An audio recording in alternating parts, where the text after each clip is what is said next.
Mụnwa bụ Sofia nwa ezigbo Nwokoli na-asị ife abụ Ugwumba. Adị mma dịka unu mara na abalị one gara aga ka emere APC primaries. Nwanne anyị nwoke bụ Cubana chief priest wee danyo anya. Ọ dara adanyo anya n'ụdị na ọ gara ịzọ ka ọ bata na House of Rep. Ndị a wee pịawa anya azụ. Mana ọ bụ eziokwu na apịawara azụ. Ka ọ bụ eziokwu na ọ na-amụ ọrụ. Maka na ọ bụrụ na ịgba ha bọyị wee bata hogoro mana na nsogbu ga-adị. Ka anyị lebagha anya na ya bụ okwu. Mgbe Cubana chief priest nara ụlọ n'afọ gara aga, o nwere afọ 4 ọ na-anọghị n'ụlọ. Ya bụ na ndị ahụ nọ n'ụlọ na o nwere afọ 4 ya na ha na-enweghị mmekọrịta nwanne na nwanne. Ọ bụ na politics anọbụ na-eme ụmụ social media dịsịrị na-emerụwa biznes ya na Cubana na-emerụwa biznes ha na-agara ha ọfụma. Ọ bụ na politics kama na adị m na mma ha na kedafia Sheyi Tinubu ebe ji wee bido City Boys bịaziri mee ya o chee na ya bụ urukurubebe ya bụ butterfly na ọ ghọọ na nnụnụ. Ọ bụghị nnụnụ ka Igbo. O doro m anya na ikekwe na agwara ya agwa ya ga-eme statement bụ ka ị gosigodu na uche gị dị na ya adịghị ama enweziri ike amadịzi etu a ga-esi tinye. Anyị maara na all special assistant to the governor of Imo State ya bụ Hope Uzodimma. Ụfọdụ chee na ọ ga-eji ihe na aha omenwe chefuo na enwere ndị kụwagoro mkpụrụ ha na nwoke ma anụwagoro kamgbe ụwa dịka onye winire kịta na anụrụ m na ya na ya adịwago na mma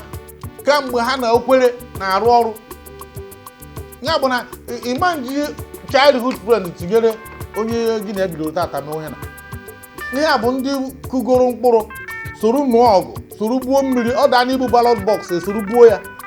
soro si hapụrụ m nke a ka m chedoro ya gọvanọ na nsogbu adị gị wabatara abata tata wee chee na ị ga-abịa ugbu a. Ya bụ na mụọ so na-ekwenye na ọ dara dawa isi kama na ọrụ ka ọ na-amụ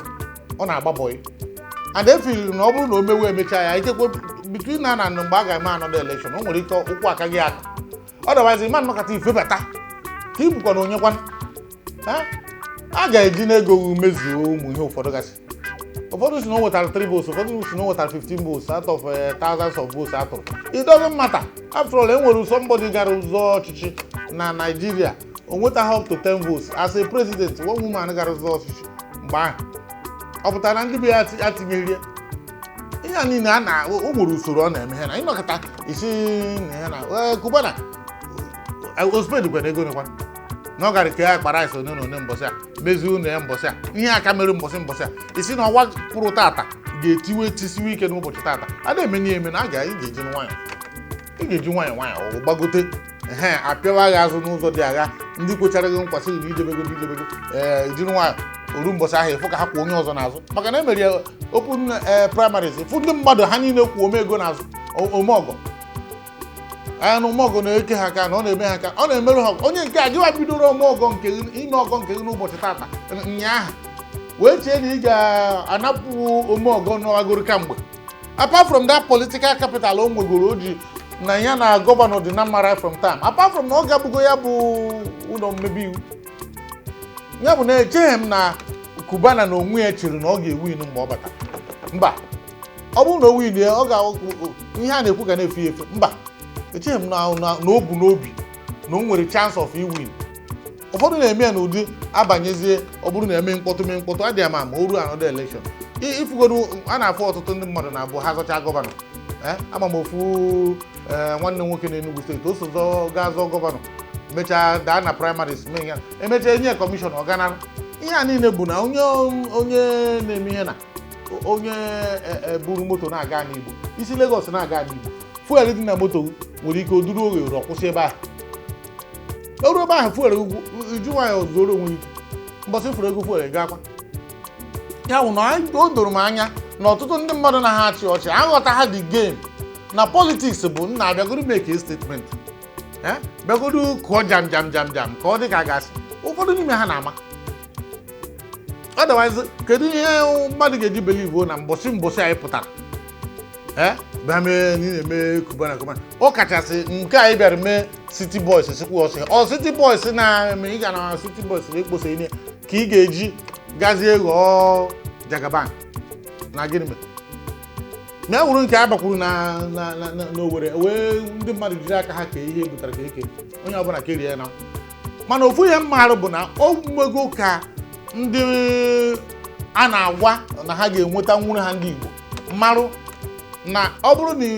ịgba ha mgbabụ ndụ na ịma nnụ nwa ọgụgụ ọnwụ n'ụdị na ị na-ekwe nkwa ekwe Sheyi Tinubu nkwa don't worry na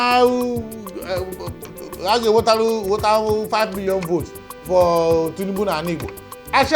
amarụgo kịta na ị nweghị capacity inweta 50 votes for yourself ma ya bụzere inweta million for Tinubu ọ dịghị possible maka na ndị Igbo ị na-agwa nwere onye ọbụla nwere ebe uche ya na akụ na uche ya aga ya bụ na ihe anyị na-ekwu bụ Cubana chief priest nwanne nke a bụ nke mbụ ka ị gbara a na-eme onyamas set go agbawazie amara ka ị ga-agba first second or third nke a kịta ka bụ onyamas ka imebeghị set ma ya bụrụ nke go ya bụ jirigoro nwaanyị ga-zoro onwe ike izoro onwe ike ịkpọkwakwa gị na ndị ọ bụ gị na ha ihe na experience na-abụ the best teacher na ọ bụrụ na ị nwee good experience ma ọ bụrụ na ị bụrụ onye ga na-amụta ihe ọ bụ na nke a mere nkịta na anụ bụ ịbịa nne anya ị mara ọ bụrụ na ọ daa echi kedu etu ị ga-esi mee ya maka na amaara m mgbe Ifeanyị Ụba zọrọ gọvanọ nke izizi enwere etu si nọtụ ya nso mgbe ahụ o ruru mbọchị elekshọn na pịawa ya azụ few days to election na onye anyị na-eke nke a mere ezige millions na onye anyị na-eke nke a mere nke a na onye nke ọzọ mere nke a etu aka a na-asụ ego ọma ha na ndị ahụ a na-asụrụ ego nwere ndị ọzọ a nabugoro ego na ọ bụ ndị ọzọ a na-eribu ego ha kemgbe afọ 4 gara aga maka na mgbe eji elota INEC officials for 4 years so ọ bụrụ na ịda service the will of corrupt progress within that 4 years this ichezie na ịpụta kịta ikekwe ọ bụrụ na corporate ị nwere dịka oyi iche na irute na police station na ichefo na DPO no ya bụ na ihe niile bụ experience mgbe eruziri na election na apịawa Ifeanyị azụ nwoke ibe m jiri emụta ihe gbori ya in a very peaceful way nara onwe kama na enwere ndị o ji ụra mmanwasị ntị nara ha moto o bunyere ha maka na ọma ha na ndị dị etu a ga-aka obi mee ya oru mbọsị election agbanye vote so ihe niile bụ experience a na-enwe na politics so ndị a niile na-arịghị ego sị na anyị nyere nke a na a na-eme nke a na a na-eme nke a erute ebe ahụ anyị fọzi nwetaghazi ma vote ikekwe ikere mmadụ 50 ego ha ga-ake ndị mmadụ ewetazi up to 50 votes ma ndị ahụ ikere ego enwegwuru etu asị tụnyere ihe a niile bụ experience Nigerian politics so echeghị m na ekwesịrị ikwu ya imo because na amaara m na ya ọ na onwe ya ma na ihe ọ bịara ime bụ ka ọ sị na uche m dị ya adịghị ama ihe ọ ga-emezi in the next 4 years bụ ihe ga-edetermine whether ma ọ abata again ma ọ ga-akụbanye ebe ọ bụ na uche ya dị na anyị ga-eme ihe na ikekwe mbọsị ọzọ anyị nwere ike itinye ọnụ ọ bụrụ na epetikepụta anyị nwere ike itinye ọnụ ma ọ bụ akpọ onye lọya jụọ ya ihe ọ na-abụ maka nke ya bụ celebrity barman ka a mara ọ bụ dịka barman o soro na-aga eme iwu onye nke ọzọ bụ shoemaker o so aga eme iwu onye nke ọzọ bụ ihe na ndị a niile na-enweghị etu ha si mara ihe gbasara iwu ka ezi etu o si bụrụ ha maka a na-akpọpụta ka ha na-emere anyị iwu a na-eme ha apụta ke ama etu o si eme bill ịkpọbara onye ahụ ebe ahụ ikekwe onye ha 1 week orientation ome nke ame nke asị ha yes onye ọbụla let the eyes have it ọ etu o si eme ihe ekwesịrị na inwe etu o si amụ ya bụ ihe amụ imebi iwu dị iche na ịbụ local gọọmenti chairman ọ dịkwa n'iche na ịbụ mana ihe nsogbu na Nigeria bụ na mbụ na onye ọbụla chọrọ ịnọ na that corridors of power oru ha na mgbe ahụ ọ bụrụ na kansụl erughị chairman eru ọ bụrụ na chairman erughị ị gaa na House of Assembly gawa imebi iwu ị na-ama ha ịma na ịdị edewode iwu ụmụnna ya bụ na ekwesịrị itinye ihe a ọnụ ka a mara adịkwa ama ọ dị mma mpịaka okwu m bụ na ọ bụrụ na iso na ndị na-achị Cubana chief priest ọchị mara na nwoke ibe m na-echere m na ekwenyere m na ọ maara na ọma mpas kama na enwere ihe ọ na-abụ irute ofu onye sịrị na ihe na-ewu ya iwe bụ na erutere ebe a na-akụ ọkpọ ọpọ na ya na nwoke ahụ kpara bifo si nwoke m na ama m na ị ga-emeri m mana ọ bụrụ na m apụta ndị be anyị ga-achụ m ọchị biko iru ebe ahụ kụta m mkpọ obere na aga m ada eruteze nwoke kwụọ ya ka ọ kụgbuo obunye oche si ya ga-apịa nwoke isi na ọ bụghị ihe akpara akpa ya bụ ị na-achị ọchị chiju afọ ha ma ihe akpara ha mara etu esi mee ya otu oge esi ihe agrimenti bụ agrimenti etu ọzọ nyere kịta na nwere ike amara na ọ batago into politics enyi ya ọkwa na federal tomorrow ịma nsị na ọ bụghị politishan ka Chineke mezie okwu